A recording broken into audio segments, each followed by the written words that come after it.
all of those women that are sending money to men on this platform, men like Peter Kioi, Gidaiga, men like Rafumuli and Boscan, those are weak women.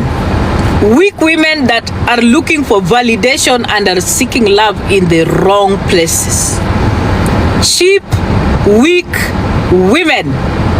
That is what you are. And I'm not going to take that back.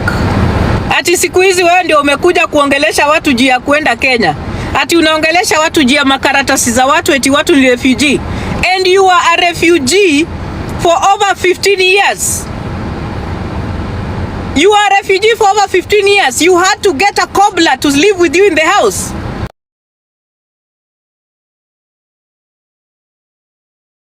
Hello guys, it's your girl Patience Saitans. Welcome and welcome back to my YouTube channel. If it's your first time here, make sure you hit the subscription box and put on the notification bell so that you don't find any time I post a new video. You know I'm the queen of fun and gossip. So welcome to today's video. Don't forget to like and leave a comment in the comment section. Be free, it's okay. Kama mulidinyana, mulitumiana nini, mkatumiana mapesa, do not feel shame. Those are the things that are happening on this platform. Kwani unafikiria hatujui urafiki yenye iko hapa yenye watu wanajaribu kujiprotect? People are just protecting each other so that their secrets cannot.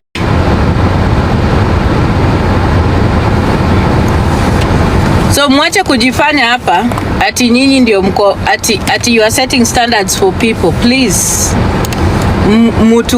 Mkae kwa kona yenu. We are all bad, we are all evil and we are okay with it. So tutaendelea na hiyo evil yetu na tukae vile tuko, sawa? Sawa? So we are all evil. Hakuna ati mtu kuja kujifanya hapa ati yeye ndiye ako mzuri ana set standards za watu wenye wako hapa kwa hii platform. Ati I'm setting boundaries, set boundaries. Ati hey, women that don't set boundaries. Ati that's why when you send them money, they come back. Listen, any woman who sends money to any man on this platform does it by choice for whatever reasons, their history, whatever trauma, neediness, shauri yake. They are responsible for what they do. But I've said it and I'm repeating it again. A lot of these women in the diaspora that send men like Peter Kioi money are women who are weak and are struggling with their own issues, insecurities. Women with low self-esteem, looking for validation and are getting protection from people like akina Gidaiga, people like akina Peter Kioi. Mimi Diana nijikute. Can never be me. Can never be me, never. Huwezi kunipata. Can never be me. Na utanipata because mimi I set a precedent. Once it is there, it is done and there's no backing down, there's no going back. Ati mtu anakuja kusema hapa ati set your boundaries. Ati you, how can ati ask anyone to set? Unajua? Ati you are asking anyone to set boundaries. Na wewe mwenyewe unatumia Rafumuli pesa. Unatumia Rafumuli pesa, Makende Wilbaro pesa. Really, a man that has no respect for women, a man that was convicted for beating a woman to near death, akaenda mpaka jela. Ati sasa wewe unakuja kutuambia hapa vile ati set boundaries. Ati mimi Peter Kioi is like a con man. Really? Now you want to talk about the boundaries that you are setting, that you know how to set healthy boundaries. My friend, the healthy boundary you need to set is in your head. You first of all fix here. Number one, the healthy boundary is gotta be in your head. Let us see it in your actions and the platforms that you appear and the things that you endorse and the things you talk about, because you claim to be a human rights activist.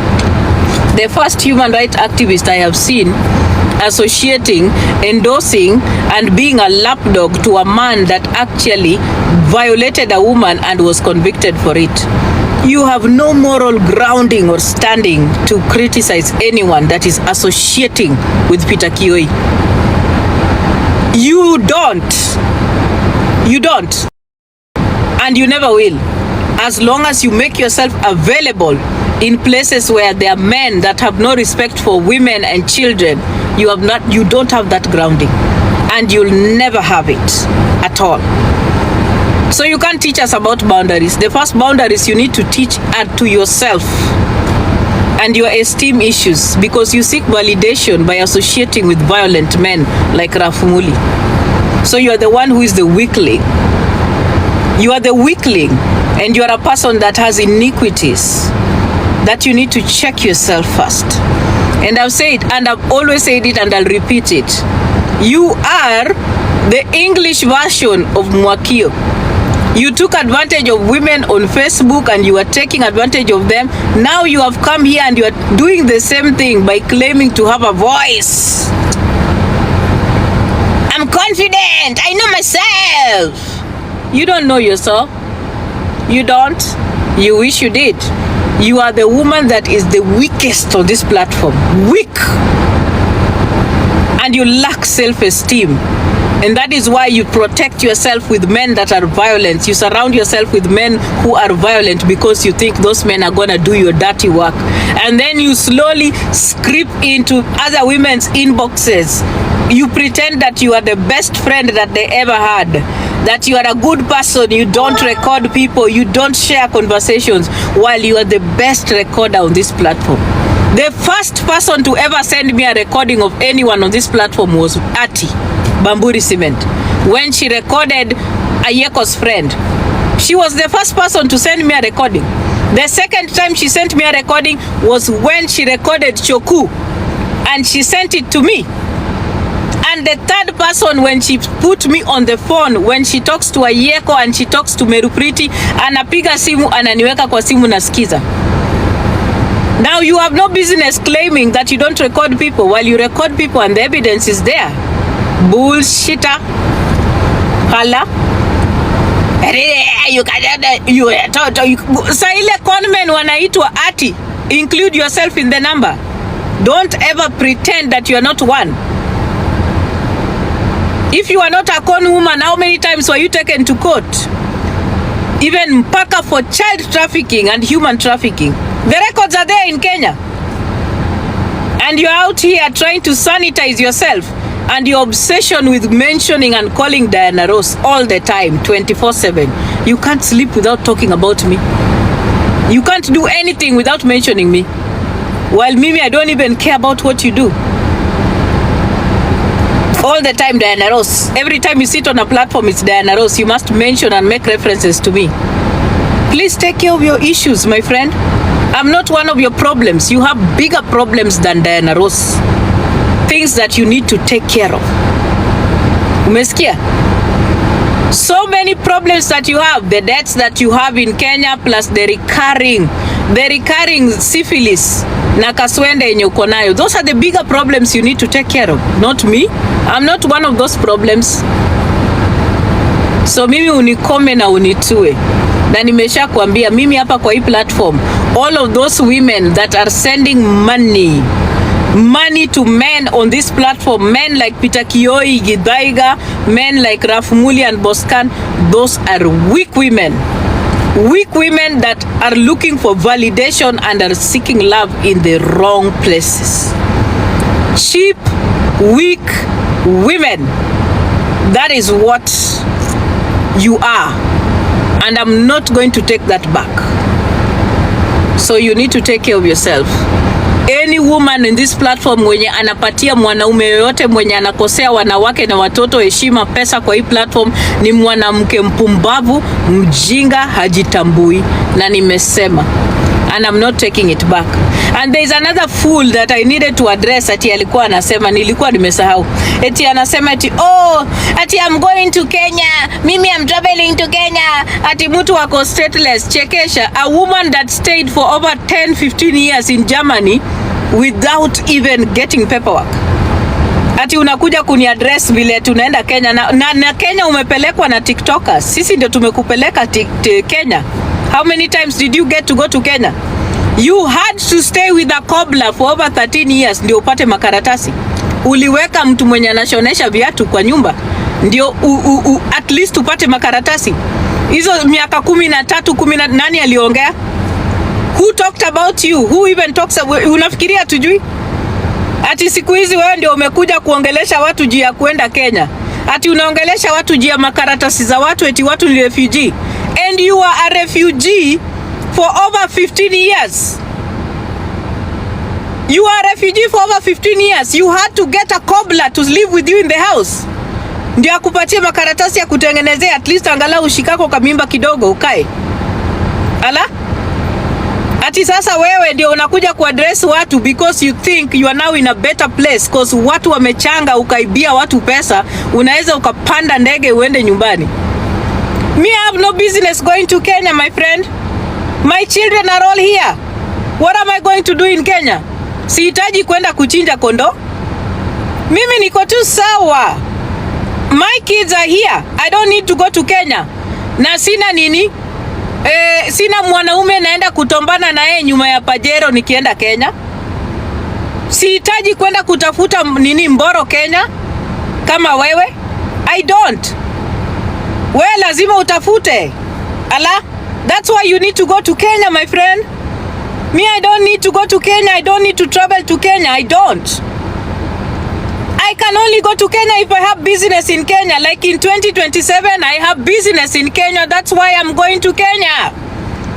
What is proud of Kenya right now? Ndio nataka kusema naenda Kenya. Naenda kufanya ni kukula samaki ama matumbo. Ama unafikiria mimi pia niko na nini? Mhesh bandia kama wewe. Mwenye mlikuwa mnafuatana mnataka kudinye. Mimi sina haja na hiyo. I don't need that. My friend, if I have to go to Kenya, there has to be a reason for me to go to Kenya, my dear. Na mimi pia sio ghetto fabulous kama wewe unashtuka ati kwa sababu you can travel back to Kenya. My friend, some of us have no business in Kenya except when we really need to go and do the work down there in the ground in Kenya.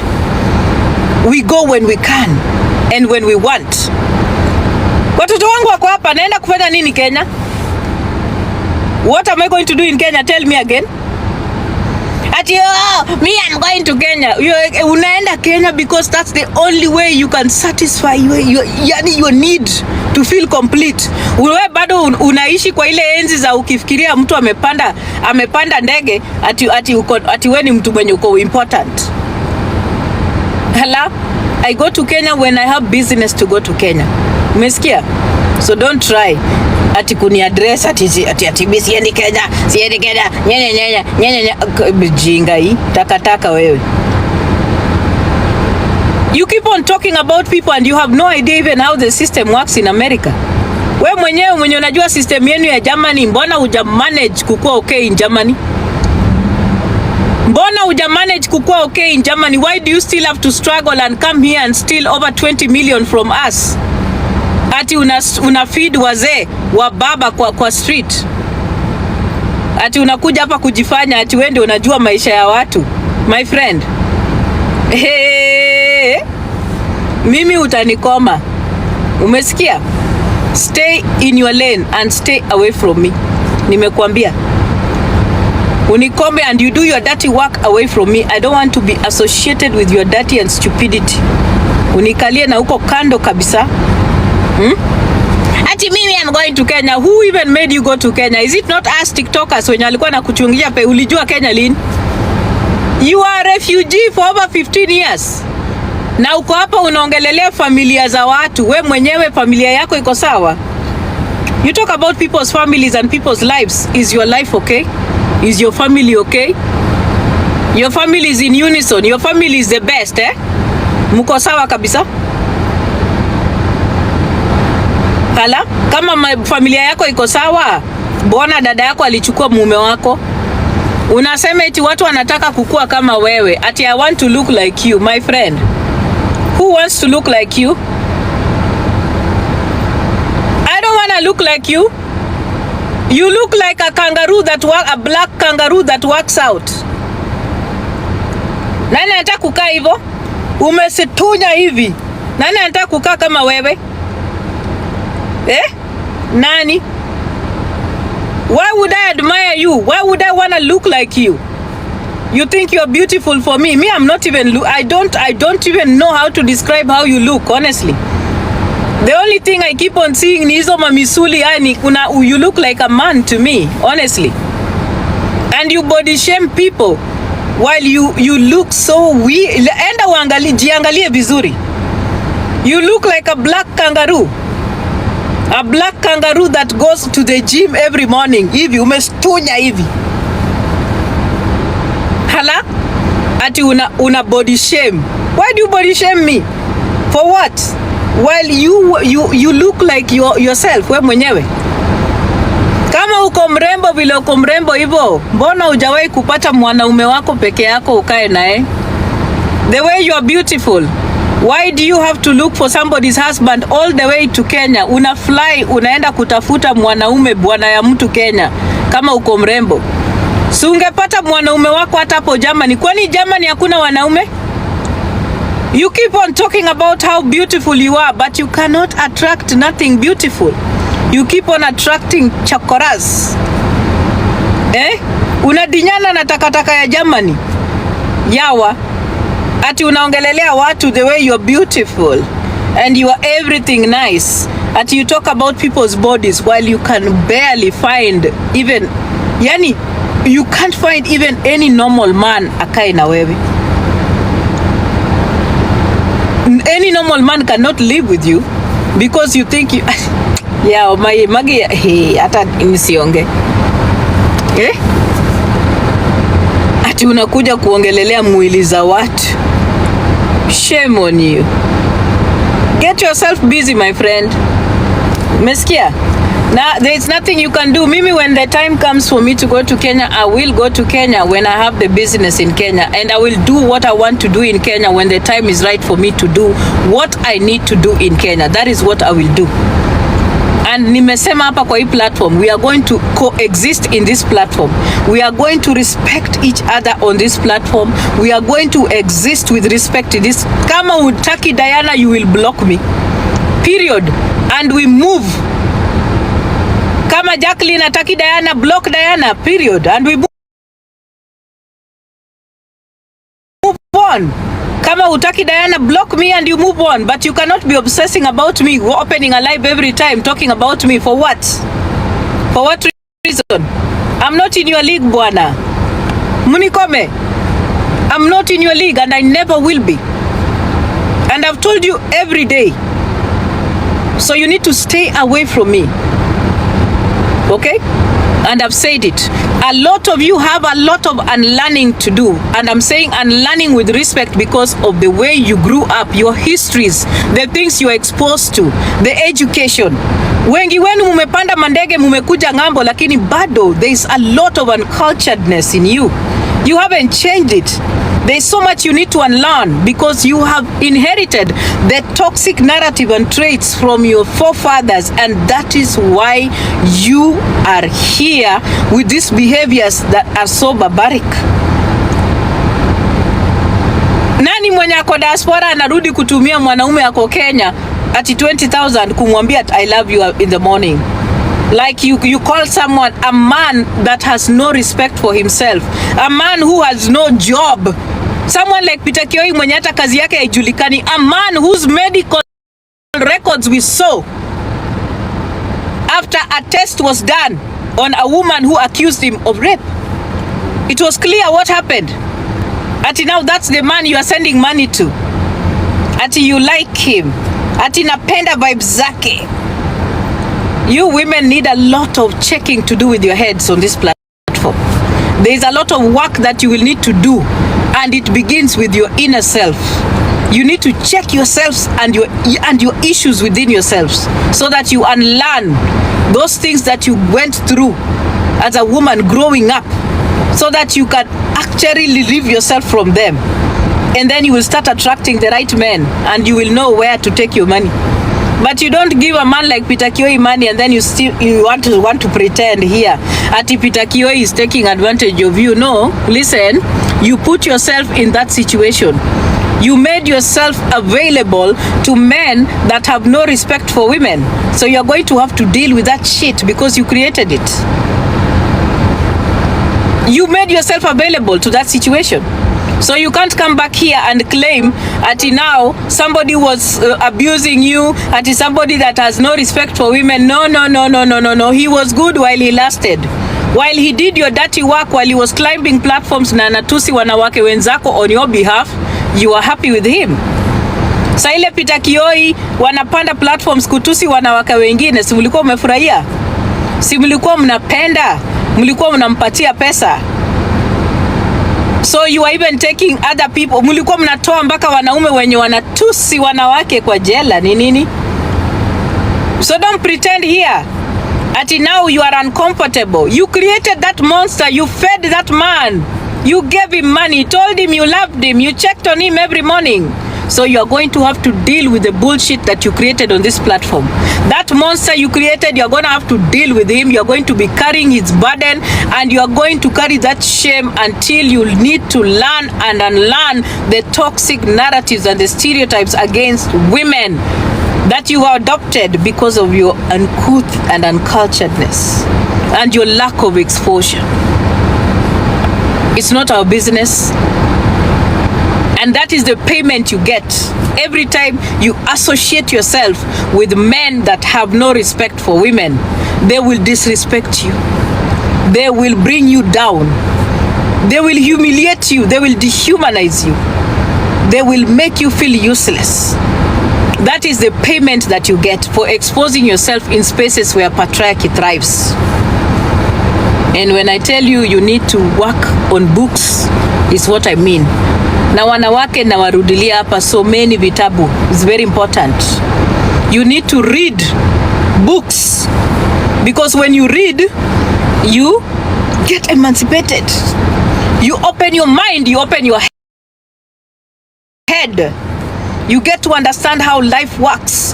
Books take you on journeys that aeroplanes cannot take you. You get to know things, you get to understand cultures, you get to understand the struggle of women, you understand our history and the things we have overcome. You get to understand even how women became able to vote. You get to understand even as Kenyans, when the first time women were allowed to take their separate IDs when they are married. That was in 1981. You need to read your history, dear women, before you come here and sit on platforms with men that have no respect for women. Men that derogate women, and you clap for them. You sit with them and endorse their narratives about other women when they body shame women, when they harm little children, when they body shame children. And you sit with them on platforms and you endorse their messages. You have no business whatsoever talking to anyone about setting boundaries around men. Well, you are a woman that endorses men that berates women. You don't. And you never will. The same women that are being dehumanized by those men, the same women that are being disrespected by those men will always stand up for you. Huyu Boscan si ndio alitusi Nyako, akaambia Nyako vile atamtomba mpaka vunje kuma yake. Is he not the same man? And siku ile kuma ya Nyako ilitokea, Boscan alipata kuma ya Nyako the same time kina Chinedu alipata kuma ya Nyako the same time na kina Gigidola. Na hakuongelelea. They were the first people kutumiwa hiyo kuma. Alafu sasa ati Boscan ni mtu mzuri sasa, ati anasema ati ana support Nyako ati ni mtu mzuri. My friend, I have told you, you can disrespect Diana as much as you want, but Diana has a stand on one thing, and I'll repeat it. I have my clear stance on women, and my stand on women will never change. I will always support women. I will always be a proponent of women. I will. There is no day I will be on the side of a man when he's derogating a woman. Catch me dead doing that. Never. Because I understand our history. And I understand patriarchy. I understand patriarchy. And I understand our history. And I understand the struggles of women. And I understand even for me to stand here and be on a platform like this and speak fearlessly is because other women laid their lives down for me to be here today. They did. There are women that actually bled for me to be here today. There are women that stood up for me despite my iniquities for me to be here today. For me to have a voice today. And this voice cannot be taken away. It cannot be shut down. It cannot be silenced. Even if I died today, I'm telling you, the work I did in Kenya is valid. It is valid. Even if I died today, Kenyan women know that they are able to wear anything that they want because of a movement I started, My Dress, My Choice. If I died today, my name is in the United Nations office in Nairobi as one of the women who championed, sat and wrote policies that are pro-women in Kenya. Even if I died today, I know that I used my voice to protect women. And even amongst all that, it does not mean that I am not human, that I don't have my own feelings and iniquities, that you have a right to attack me and I should not respond because I have claimed to be a feminist. That is a lie. Feminists have feelings. Feminists, they have feelings. They cry. They understand pain. You are not supposed to be quiet when you attack me. I'm not. Feminism has never been weakness. And I still repeat and I say it here today and tomorrow. Hata kama ni Jacqueline Kumewaka imetoka kwa sababu ya revenge porn, hata iwe ni Nyako, hata iwe ni huyo Ati, hata iwe ni anybody else. There is no day I will sit on a platform and I'll be okay with another woman's vagina being paraded and dehumanized. Never. Never. That is not who I am. That is not who I am. Because I have unlearned what patriarchy has done to us as women. And that is why you will never find me on platform ya Boscan. You will never find Peter Kioi on my platform. You will never find Raf Muli on my platform. Because I understand patriarchy. And once I've set those boundaries and I've set that line, there is no day I will make myself available to those people. Understanding patriarchy is one of the most important things for women, especially African women. When you understand your rights and who you are, your identity as a woman, and where you come from, it becomes so easy for you to make yourself available in spaces where men exist only with respect for women and children. And that is what I endeavor to do in this platform. Any woman that endorses these men that have no respect for women and children is a woman that needs to unlearn the toxic narratives that patriarchy has imposed on us. There is work to do. And thank you very much for coming to my live. Asanteni sana. Thank you, my moderators. Thank you, the gifters and team tappers. I appreciate you. Tutaonana baadaye. Asanteni sana. And let me just make this clear. Diana Rose has a right of reply any day, anytime.